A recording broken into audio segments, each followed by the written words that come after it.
हरित प्रणाम।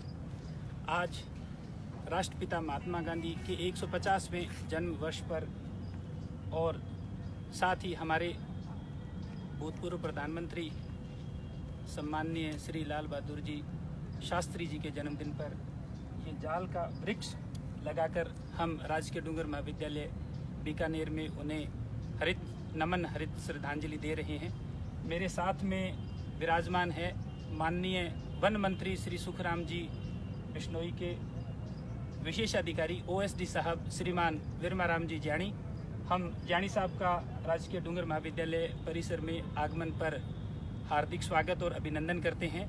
आज थोड़ी सी बात गांधी और पर्यावरण के संदर्भ में मैं आपसे करना चाहूँगा। जब हम ह्यूमन इकोलॉजी की बात करते हैं, मानव पारिस्थितिकी की, तो उसमें गांधी का जो दर्शन है वो बहुत प्रासंगिक दर्शन है, क्योंकि गांधी ने पर्यावरण को संपूर्णता में देखने का प्रयास किया था। जिस तरह से एक व्यक्तित्व के कई पक्ष होते हैं, सांस्कृतिक पक्ष, राजनीतिक पक्ष, आर्थिक पक्ष, उन सब पक्षों में एक तरह का इंटीग्रेशन होता है। वही इंटीग्रेशन पर्यावरण के संदर्भ में गांधी के दर्शन में देखने को मिलता है। वही इंटीग्रेशन का कॉन्सेप्ट है वो हमारे मारवाड़ की धरती के दो महापुरुष जाम्बोजी और जसनाथ जी के दर्शन में हमें देखने को मिलता है। यहाँ पे जहाँ हम बैठे हैं, ये हमारा जो परिसर है, जहाँ पे करीब 2700 पेड़ हमने पिछले 6 साल में मैंने मेरे विद्यार्थियों के साथ मिलकर के विकसित किए हैं। ये पूरा परिसर भी महात्मा गांधी, शहीद भगत सिंह और जसनाथ जी, उनकी शिक्षाओं से प्रभावित और प्रेरित होकर के ही निर्मित किया है।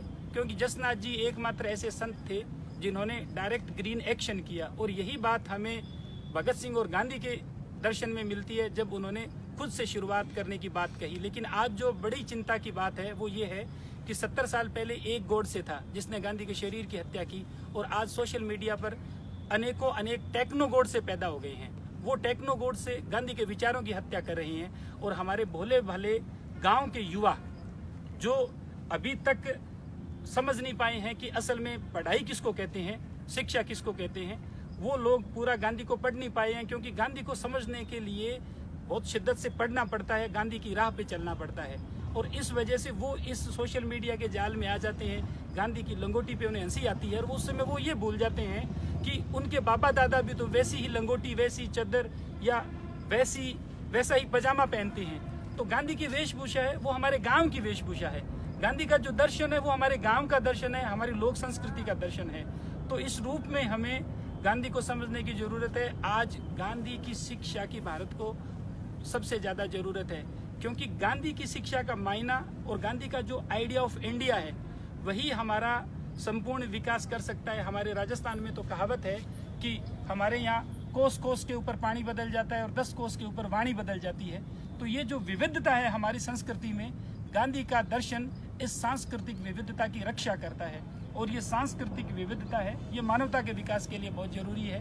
तो आज हम इस बारे ये भी प्रण लें कि गांधी पर कोई टिप्पणी करने से पहले हम गांधी को पढ़ें, गांधी को समझें। तो आज जो सोशल मीडिया पे टेक्नो गोड से पैदा हो गए हैं, या इससे पहले पिछले 70 साल में कुछ उद्देश्य पूर्वक ऐसी किताबें लिख दी गई जिन किताबों में बिल्कुल तथ्यहीन बात गांधी के बारे में लिखी गई है, और जिन्हें भोला भाला फर्स्ट ईयर सेकंड ईयर का बच्चा पढ़ करके गांधी के बारे में एक नकारात्मक दृष्टिकोण बना लेता है, या इस तरह से फोटोशॉप के जरिए भद्दी तस्वीरें बना दी गई है।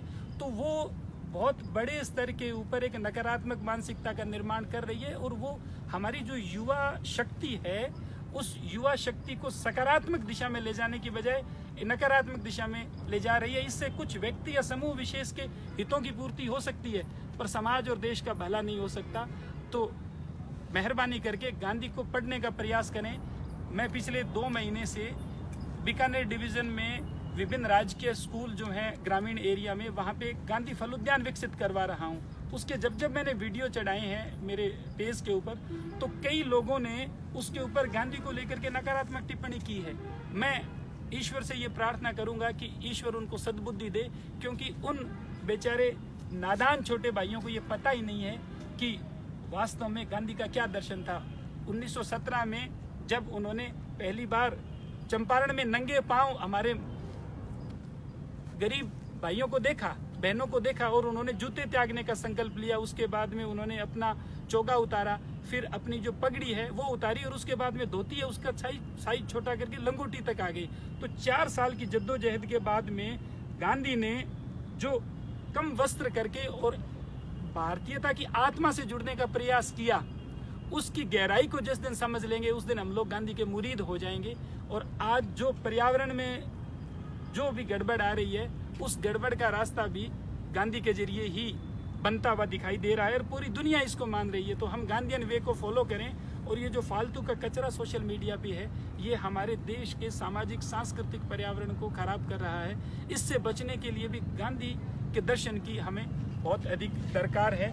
अब मैं सम्माननीय वर्मा राम जी से निवेदन करूंगा कि वे भी इस अवसर पर अपने विचार व्यक्त करेंगे। मैं सर्वप्रथम जानी साहब का आभार जताना चाहूँगा, क्योंकि देश के राष्ट्रपिता महात्मा गांधी को इससे उचित और बढ़िया श्रद्धांजलि नहीं हो सकती कि उनके सम्मान में पौधारोपण किया जाए। गांधी प्रकृति के बेहद नज़दीक थे। जो गांधी का दर्शन है वो खाली राजनीति तक सीमित नहीं है, उनका हर क्षेत्र पर विशेष रुचि थी, प्रभाव था और ख़ास तौर पर पर्यावरण और प्रकृति से जुड़े मसले थे। उन्होंने विशेष अध्ययन किया, भले ही मेडिसिनल प्लांट्स हो, चिकित्सा की जो देशी विधियाँ हो या वृक्षारोपण का काम हो। तो ये हम कहीं ना कहीं जानी साहब की जो पहल है, ये गांधी जी को और सम्मान देने की कोशिश की गई है। हम इनके विशेष तौर पर आभारी हैं। राजस्थान सरकार के वन विभाग की तरफ से विशेष तौर पर आभारी हैं और जो इनका यहाँ प्रयास है अद्भुत है, लोगों को आकर के देखना चाहिए। मैं पहली बार आया हूँ, मुझे एक बहुत बड़ी प्रेरणा मिली है। मेरे साथ देवेंद्र जी बिश्नोई है, उन्होंने कहा कि हमें भी इससे कुछ सीखना चाहिए। इन्होंने कुछ ही दिन पहले जो खिजड़ली का जो बलिदान दिवस है उसके संस्मरण में 400 के करीब खिजड़ियाँ लगाई हैं यहाँ, जो उजाड़ एक पड़ा हुआ था देशी बबूल हटा करके, विलायती बबूल हटा करके।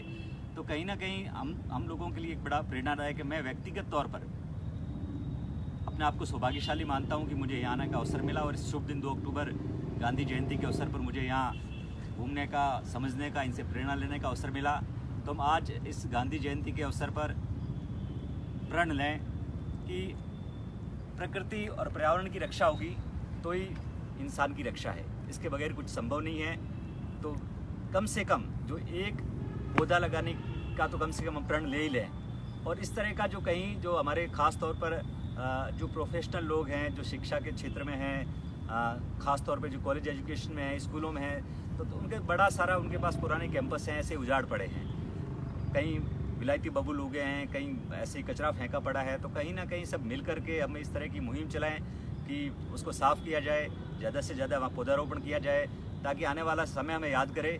और मैं एक बार फिर जानी जी का विशेष तौर पे आभारी हूँ। देश सूबे के मुख्यमंत्री ने विशेष तौर पे इनको धन्यवाद किया था वन महोत्सव के दिन, कि जानी जी ऐसे अकेले जुनूनी शख्स हैं जो अपनी सैलरी से पैसा खर्च करके प्रकृति के लिए, पेड़ पौधों के लिए पैसा निकालते हैं। और राजस्थान के जो वन मंत्री है सुखराम जी बिश्नोई साहब, वो विशेष तौर पर इनसे बहुत प्रभावित हैं। जब ये आए तो इनके साथ करीब हमने सोचा 5 मिनट मिलेंगे, लेकिन मंत्री जी ने करीब 2 घंटे इनके साथ बिताए और तमाम विधियों को सीखने की कोशिश की। वो भी आएंगे तो हम एक बार फिर इनका आभार जताते हुए प्रेम इस गांधी जयंती को प्रण लें कि अधिक से अधिक पौधारोपण करें और अपनी धरती माँ का श्रृंगार करें।